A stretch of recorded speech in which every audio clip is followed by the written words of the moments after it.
Today we're speaking with Patrick Henry, President and CEO of GroGuru. Welcome to the podcast, Patrick. Thanks, James. Appreciate you having me on. Fantastic. To start, could you tell us a little bit about GroGuru? Yeah, GroGuru is really all about strategic irrigation management. We help commercial farmers make more money by increasing crop yield and more efficiently using water and other scarce resources in a more sustainable way. And what drove the initial decision to start GroGuru? Well, one of my co-founders, a PhD engineer by the name of Farouk Anjum, who was the founding CEO and brought me in a couple years later, he was working at a wireless communications, IoT, kind of machine-to-machine communications company. And he was a little burned out from what he was doing. He had worked at Bell Labs and then also at Qualcomm and then did this IoT startup. And he wanted to do something on his own. And he had somewhat of a brown thumb, couldn't grow anything in his yard. So he initially started GroGuru around the idea of helping consumers around their residential gardening needs. And when he met our other co-founder, Jeff Campbell, they really pivoted at that point into the commercial ag space. Understood. And then, at what point did you join, and how did that kind of change things? Yeah, so Farouk started the company in the middle of 2014. He met Jeff at the end of 2015, and that's when they started working on this wireless underground system, which is a key differentiating part of our technology. They had that in a kind of an alpha stage when I got involved with the company in early 2017, initially as an investor, an advisor to the company. And when we got that part of the solution ready to be commercialized in early 2018, that's when I joined full time. And so a wireless underground sensor, I suppose, why didn't we see those earlier? Was there some sort of kind of technological kind of breakthrough at that point or something else?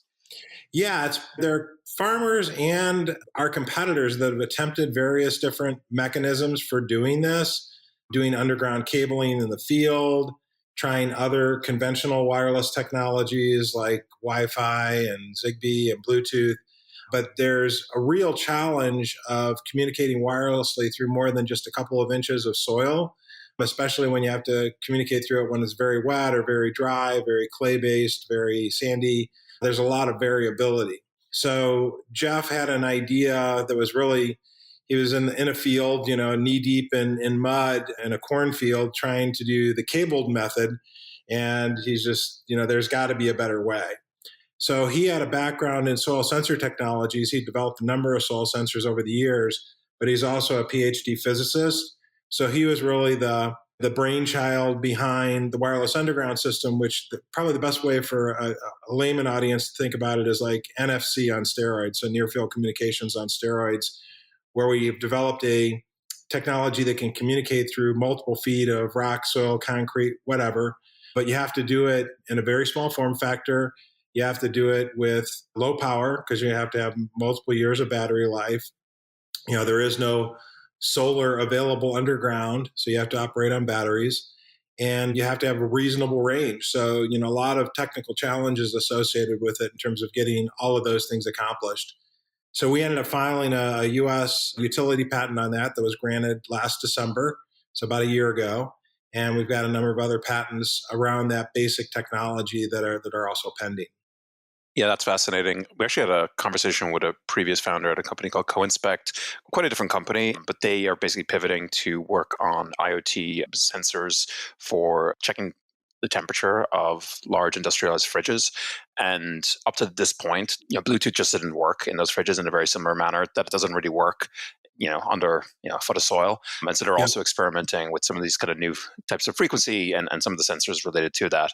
And so, yeah, it definitely sounds like an amazing kind of application of, those new types of frequency for sensors. Yeah, it's definitely an exciting space. I mean, I think we're at the very early stages of a multi-inning ball game here. And, soil sensors have been around a long time, over a decade, and they do provide great value. And most of the deployments up to this point have been in permanent crops, what we call them in the space perennial crops. These are like fruit and nut trees, vineyards, things like that, where you can put them in the ground and they stay in the ground because you're not doing cultivation. You do harvest, but as long as the things are out of the way, it's not a big deal. But in annual field crops, sometimes called broadacre row crops like corn, soybeans, cotton, wheat, sorghum, you can't have anything in the field while you're doing cultivation, either seeding or harvest. And the cable-based solutions are just have been a real limitation because you have about a 4-week window after crop emergence to get the sensors in the ground, and then you have about a 4-week window prior to harvest to get them out of the ground. So the wireless underground system allows farmers to just farm over the top. We give them year-round data. It's a much more scalable solution, about 30 times more scalable than the competitive alternatives, lower total cost of ownership. And we get a continuous proprietary data stream where we can apply machine learning to give farmers just way better recommendations on when and how much to irrigate. And so you're primarily trying to track the amount of moisture in the soil, or are there other things you're tracking?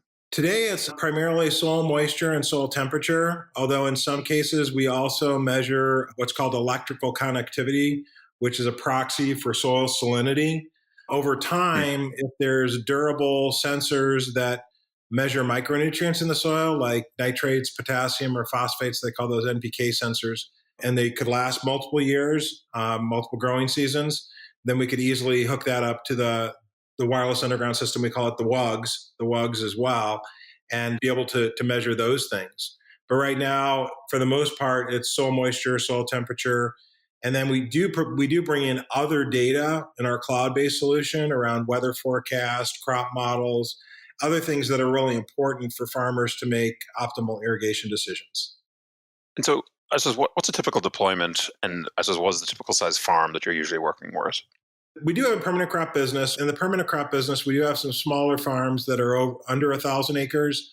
Most of the farms that we sell into in the annual field crops are over 1,000, and in most cases over 2,000 acres.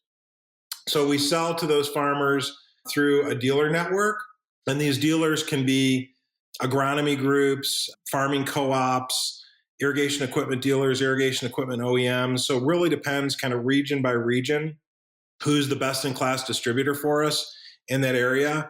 And then we work directly with the farmers from a recommendations and agronomy standpoint, but then work with our channel partners to sell the products. And once it's, let's say, deployed, is it one sensor per farm? Are there multiple sensors? Especially when you have a variance of size between, multiple thousands of acres potentially between different size farms. Sure. Yeah. So today, most field crops, most broadacre row crops are irrigated with center pivot irrigation. There is some drip irrigation as well. But in center pivot, if you a typical pivot that's a 1/4 mile span pivot has 480 acres in the square, but that's a 1/2 mile pivot. So it's 120 acres under the circle and 148 total. If it's a 1/2 mile pivot, it's a 480 acre circle. So the deal is you typically deploy one sensing location kind of in an optimal place per irrigation zone. Most of the smaller pivots, the 1/4 mile pivots, that's one irrigation zone. So it's one sensor deployment there. And then in a larger circle, it would be 2 or 3. So kind of the average acreage per sensing location is around 150 acres. Now, that's likely to change over time as farmers move to variable rate irrigation, or if they have a lot more variability in terms of their terrain and soil type within an irrigation zone, and they kind of want to break it down into smaller zones. So over time, it could be, even in field crops, one sensing location every 40 to 50 acres. And the expertise needed to kind of make those assessments, is that something that you work with kind of channel partners so that they help the end farmer figure out the best kind of application of your technology, or are you kind of working hand in hand with individual farmers to get it up and running? Yeah, I mean, we have our own agronomy capability in house. So, and our chief agronomist, David Sloan, he's a PhD agronomist with over 20 years of irrigation agronomy experience. He's an Australian guy, so he worked the first half of his career over in Australia, but he's been in the US over 10 years, I think coming up on 15 years. So he's got a lot of expertise in that area, but we do rely on our channel partners, on the farmers, as well as other strategic kind of ecosystem partners to really come up with the optimal solution for the farmer. And once there's a deployment, you mentioned earlier that this helps with more sustainable type decisions around, the amount of water being used and similar decisions. What's a typical kind of saving for the farmer when they use a system like yours? Yeah, I mean, the typical results in annual field crops is a 10 to 20% increase in crop yield and about a 10 to 20% savings on input cost. And that's not just water, it's energy to run the irrigation system, it's fertilizer, it's farm labor, all of those things included. You end up with about 10 to 20% input cost savings. So you're being more efficient with water, but you're also, being better to the environment. You're being a better steward of the land, and you don't have to give up crop yield in order to do that. In fact, crop yield increases. And in terms of your kind of business model and monetization, are you currently monetizing GroGuru? Is it like a recurring revenue of some sort, or is there an upfront cost? Yeah, there's a combination of ways we do business with the farmers and with the channel partners. In some cases, we sell the hardware and we have an annual subscription. In other cases, we have what we call a lease subscription. So it's all subscription based, where there's an upfront activation fee, but it's not the entire cost of the hardware. That ends up being a little bit more expensive on an annual basis, but less money up front for the farmers. And most recently, we've gotten a lot of interest because our software is so good on deploying our software on legacy hardware that's already in the field. And that's a pure software as a service, a SaaS model when we do that. You mentioned that you've built the sensors to last quite a long time underground. What's a typical kind of timeline for that? And at the end of that, is it just a matter of kind of replacing a battery, or is it a situation where the entire thing has to be replaced? Yeah, so the useful life is at least 5 years. Could end up being longer, but we're tracking to north of 5 years right now. And once that unit dies, you can't really replace the batteries. You just deploy a new sensor. You can either dig it up or you can just leave it there. It's not like an environmental hazard or anything. It's fully potted, fully encapsulated. So there's nothing gets in, nothing gets out. So that's kind of at the farmer's discretion if they wanted to remove the existing unit or just put a new unit in. In order to preserve the data stream, because this is a continuous year-round data stream, and no matter how hard you try, you can never get a soil sensor back into the exact same location as you did the previous year. So with the annual install removal products, it's kind of a throwaway. You have 1 year data, and then the previous year's data isn't really a continuous data stream. I mean, you can look at it, but it's not nearly as instructive as having a continuous data stream. So what we're likely to do when we get to kind of that end of 5 years, or however long it is, we can measure where the battery life is with the wireless system. We'll probably put a new system out kind of in parallel with it for 6 months so it can calibrate with the old system so you can preserve that data stream, which also makes the solution much more sticky. Churn is already, almost non-existent. But even at the end of the cycle, if the farmers want to continue to preserve that data stream, we have a very kind of elegant way of doing that. And thinking about some of the kind of hot new terms in agriculture, like regenerative agriculture, I suppose, how do you think about how GroGuru can intersect with some of those moves to more sustainable agriculture at scale? Yeah, I think there's a number of things there. One is carbon sequestration in the soil is a big deal, not only because it's good for the environment, but you've got, large companies like Amazon and IBM and others, Microsoft, that are saying they want to be net carbon neutral by X date. And it's really going to be impossible for them to do that unless they're buying carbon credits. So there's this emerging market around sale of carbon credits. And if you use, what are called good stewardship practices like no-till, proper crop rotations, cover crops, optimal irrigation, maybe even some things dealing with the microbiome, you have a healthier soil that also sequesters more carbon, that also results in better crop yields, and we play a part in that. The other thing is most farmers in the irrigated world, are over irrigating if they don't implement these types of best in class processes. So when you do that, you wash more, fertilizer into the groundwater, kind of nitrates into the groundwater, which is becoming a bigger issue. And it's something that, governments are now being more concerned about. So optimal irrigation prevents that from happening, or at least mitigates it to a great extent. So the fertilizer you apply actually gets used by the crop, not get washed into the groundwater.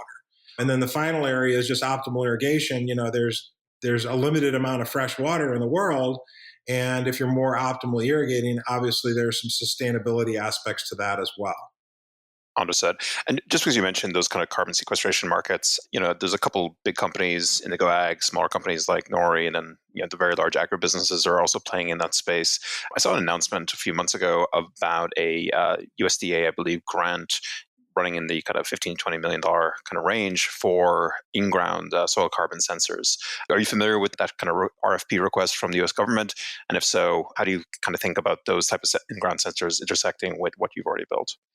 I'm not aware of that. We know about Nori. We know about Indigo. Nori is kind of more of an open system with this COMET process from USDA.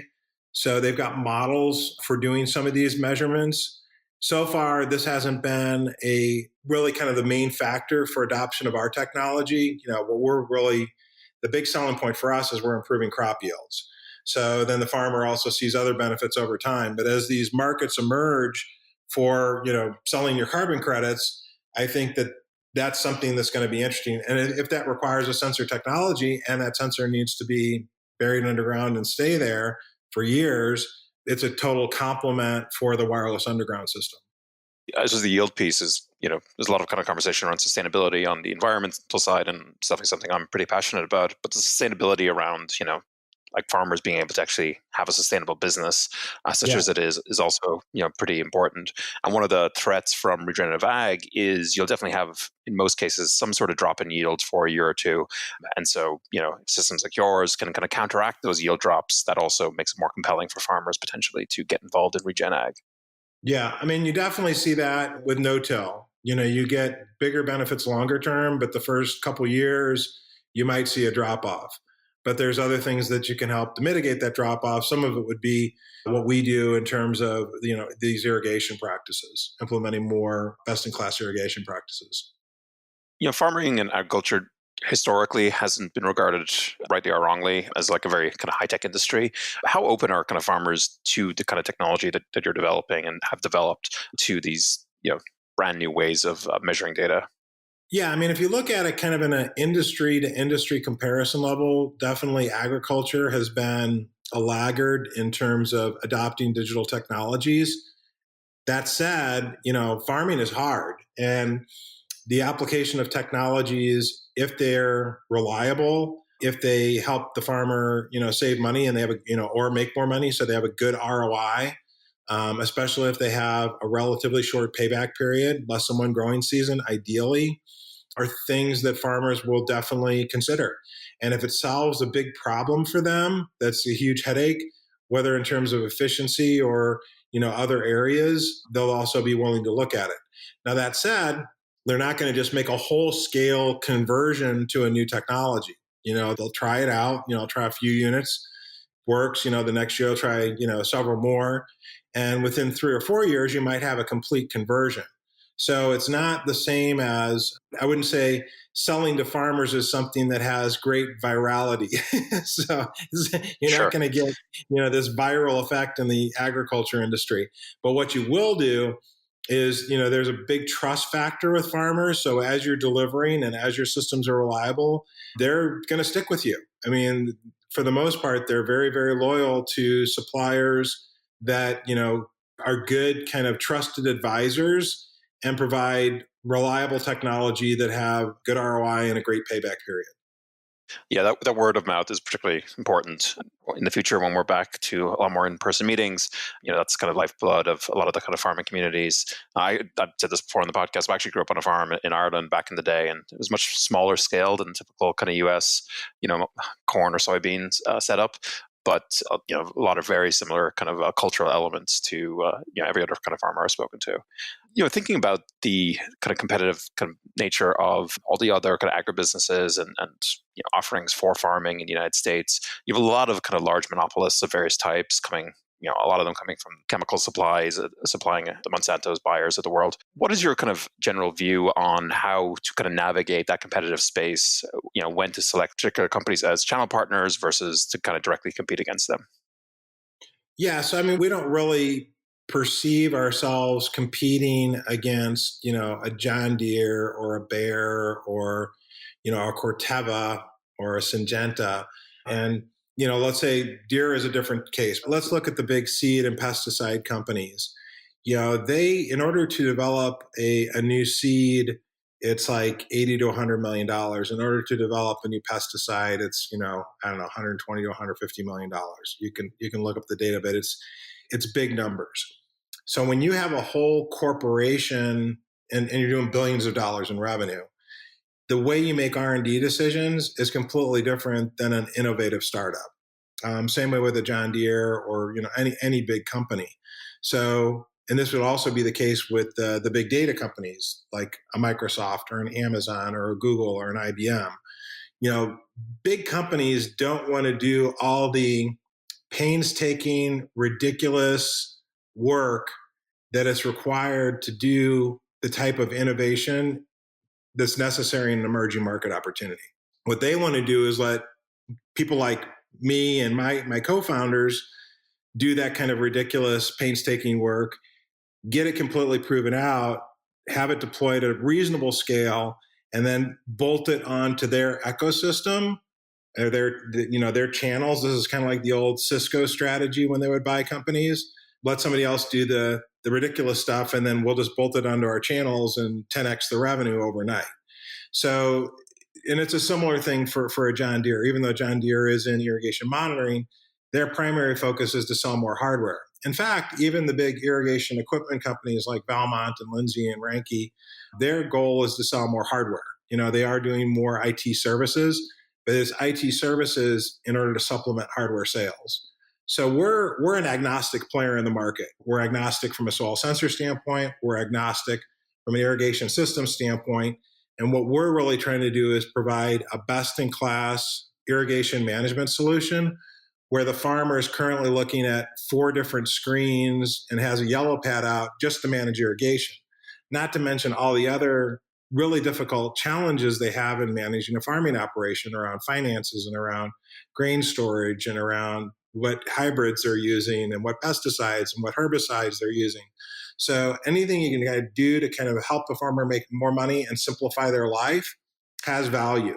And once you kind of prove that out and build that kind of complete solution and show that it can scale, then it becomes more interesting. But it's really hard for a big company to do those kinds of things. It just, they can do innovation, but innovation where they can write, $100 million check. That's the kind of innovation that they like to do. Yeah, like I talked to a lot of kind of large companies as part of this podcast and a few other projects I'm involved in, and the speed that companies like yourselves can move at is just so much better. I've talked to companies where sometimes it can take 2 to 4 years to get something up and running that, honestly, like 3 people in a room could probably build in a month. And it's just the nature of those priorities and the incentives internally. And to your point earlier, a lot of that software is acting as in essence, like a loss leader for, their core business. And it generally means that they're not putting the same level of effort as if that was where their entire revenue was coming from. So yeah, I completely kind of agree with all that. Think about kind of over the next couple of years, what are GroGuru's 3-year goals, let's say? Yeah, just kind of touching on your last point first. It's really hard to swing around and pick up a water skier in an aircraft carrier. It's just not designed for that. So, what it is designed for is really powerful, but it just, you can't do some of the things that we need to do. I've worked at big companies before where it may take 6 months to make a decision that you could, in a small company, get in a room and, still look at the data and analyze it and make a decision in a couple weeks max. So there's advantages with that. Also, just kind of the dollars applied and kind of the high touch model, those aren't scalable things at the level of selling hybrid seeds, as an example. So it's, those are all kind of big differences that it's just a different kind of a thing. In a big company, you have processes and systems designed so that, some bonehead won't crash the aircraft carrier into a sandbar. So there's a lot of processes designed to slow down decision making because you have so much to lose, so much at risk. Whereas with a small company, we risk our company every single day. So it's just a completely different thing on multiple levels. But getting back to your question, kind of over the next 3 years, we were really trying to build the best in class, agnostic irrigation management solution for commercial farmers.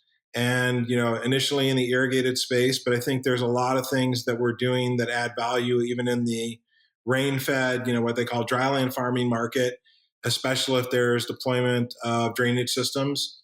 We don't need to do everything ourselves. We can work with best in class partners. And we'll have some big partnerships we're actually going to be announcing here in the early part of next year, where, they do a complementary piece of the overall solution, and we can integrate with them, through APIs or with other mechanisms to deliver a complete solution that makes it easier for farmers. So that's kind of the goal is, within 3 years, hopefully even sooner than 3 years, have, deployments on 1 million deployed acres, have a scale solution that really gets those 4 screens down to 1.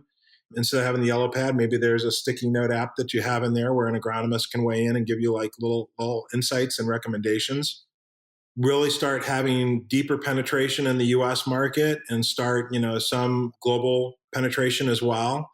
I think we'll be in a position to start expanding internationally probably in early 2022. We'll see kind of what the overall macroeconomy is doing, but that's kind of my guess, is we'll be in a position to do that in that time frame.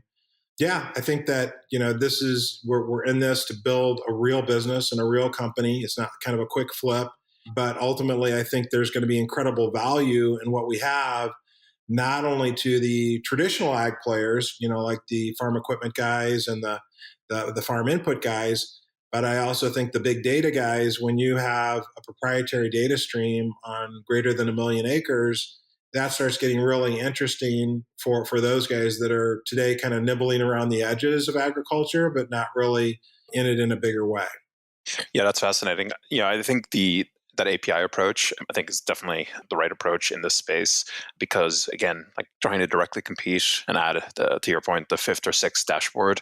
And then there's another company coming along who's going to do pest management, and that'll be another dashboard, et cetera. Right, But an right. API that goes into those existing systems, because you already have that kind of battle of the dashboards from the large players as it is. And so APIs that can be agnostic, I think is super powerful. And yeah, and on the kind of scale, like 1 million acres, it's funny when I, talk to family back in Ireland and about the scale, because Ireland as a state, as a country is smaller than the state of New York, right? And so Yeah. when talking about some of the kind of farm levels and 1 million acres, it's a huge kind of amount of area. But at that point, you start to see some really interesting elements within the data because you're now building, computer vision models of a certain type that, to your point, can be very powerful. Yeah, exactly. I mean, you get into things like better yield predictions, you get into things like, crop insurance, farming loans. There's a lot of value in, a farmer being a good steward of their land in terms of how they can benefit from having, this kind of proof points data that shows that.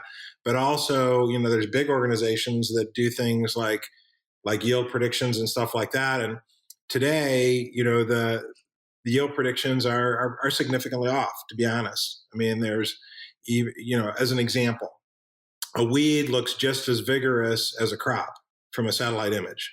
So knowing kind of more of the details around that, can give you much, much better insights. Absolutely.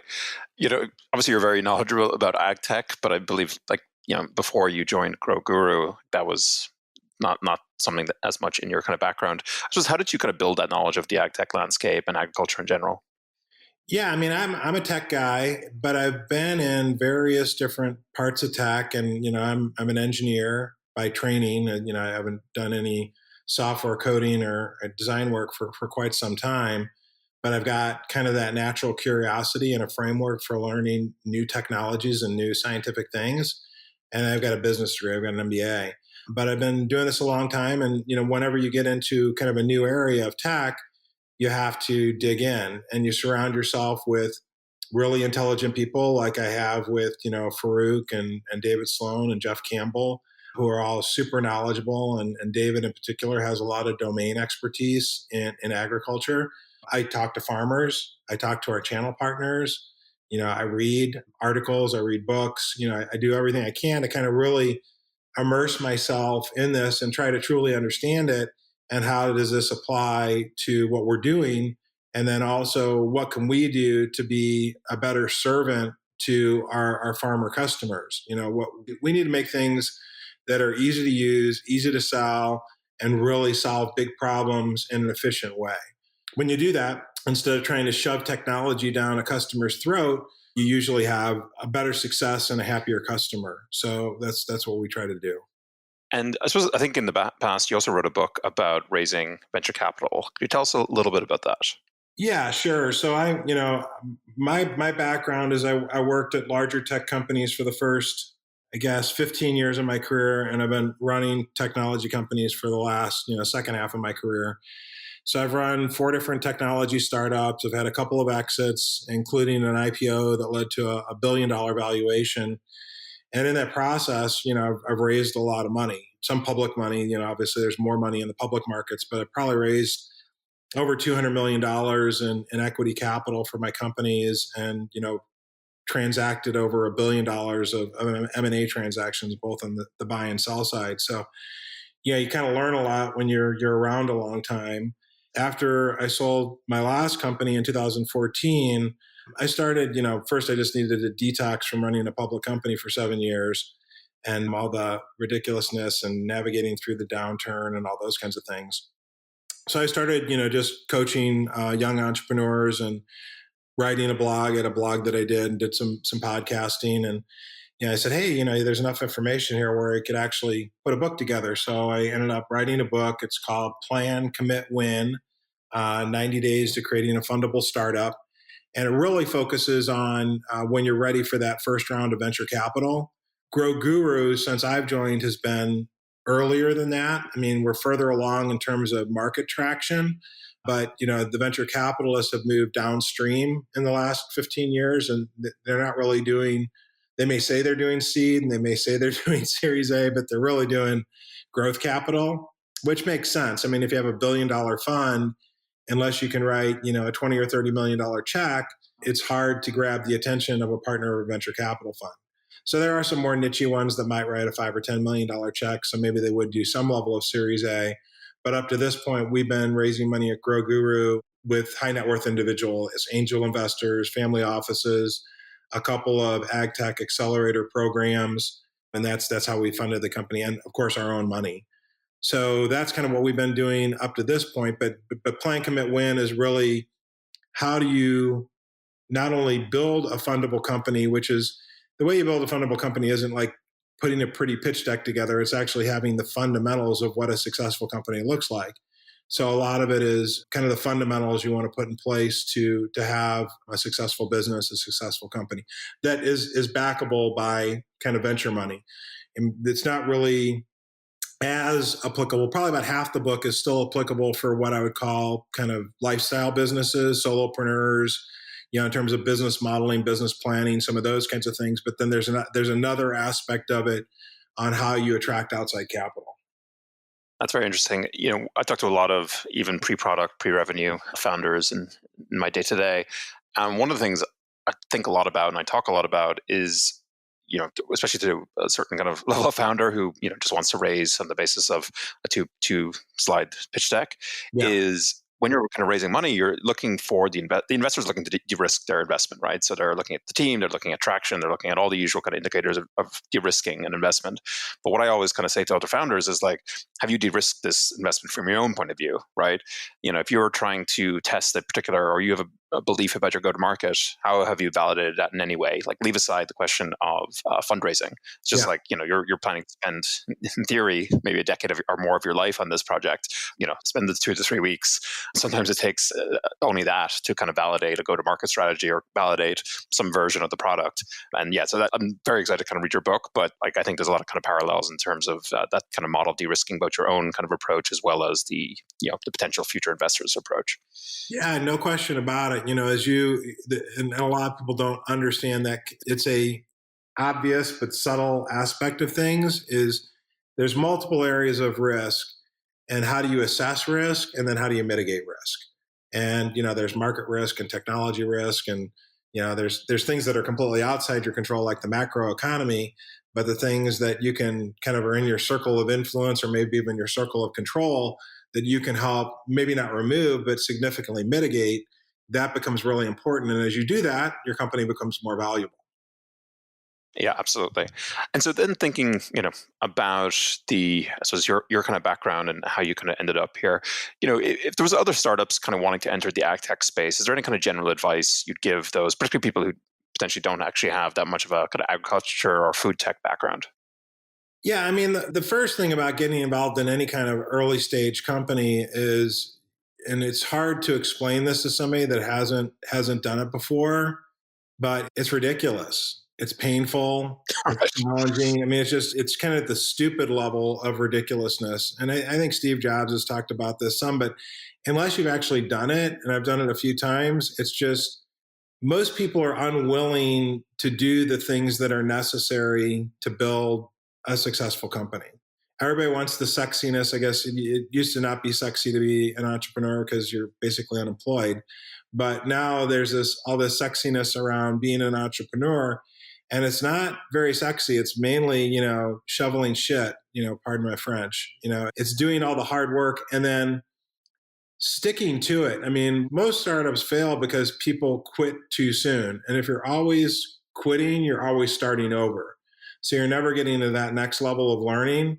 And it's painful, and it's kind of like I call it the schizophrenia of being a startup. One day you're elated and the next day you think you're going to go out of business and you're going to go personal bankruptcy. So it's, being able to kind of stay calm in the storm. And especially if you're leading a startup, the team is looking to you for leadership and guidance. You need to have a steady hand on the steering mechanism of the ship. It's a lot of fun. And, if you're into, painful experiences, but it's not for everybody. And, some of the younger entrepreneurs that I coach and mentor, like, when does it get easy? I'm like, it doesn't. It just gets different.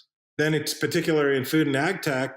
I mean, you've got to, when you enter any new business, you have to surround yourself with domain experts. And I'm extremely fortunate that I just have an incredible team, especially from a domain expertise, Jeff Campbell and David Sloan, and David's hired some people that, and we also have some people in our sales organization that they have that local tribal knowledge in a particular region around where all the business is and what the competitors look like and who the farmers are. And they've got the relationships, and it's really valuable. We've put together a farmer advisory board. So these are a combination of senior executives of big farming kind of corporations, as well as real family farmer people that are more like customers. In fact, 3 of them are customers.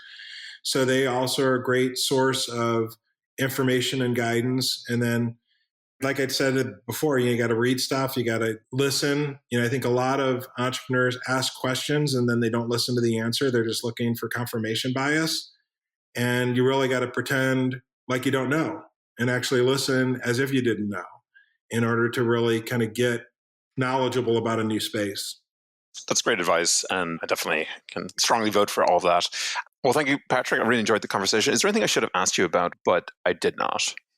I don't think so. I mean, this was good. This was enjoyable. I'm grateful you had me on. So thank you so much. Let me know kind of where it gets published and everything like that. I'll make sure I promote it on my social media and get the word out. And this has been a great format, and hopefully it's been valuable for your audience.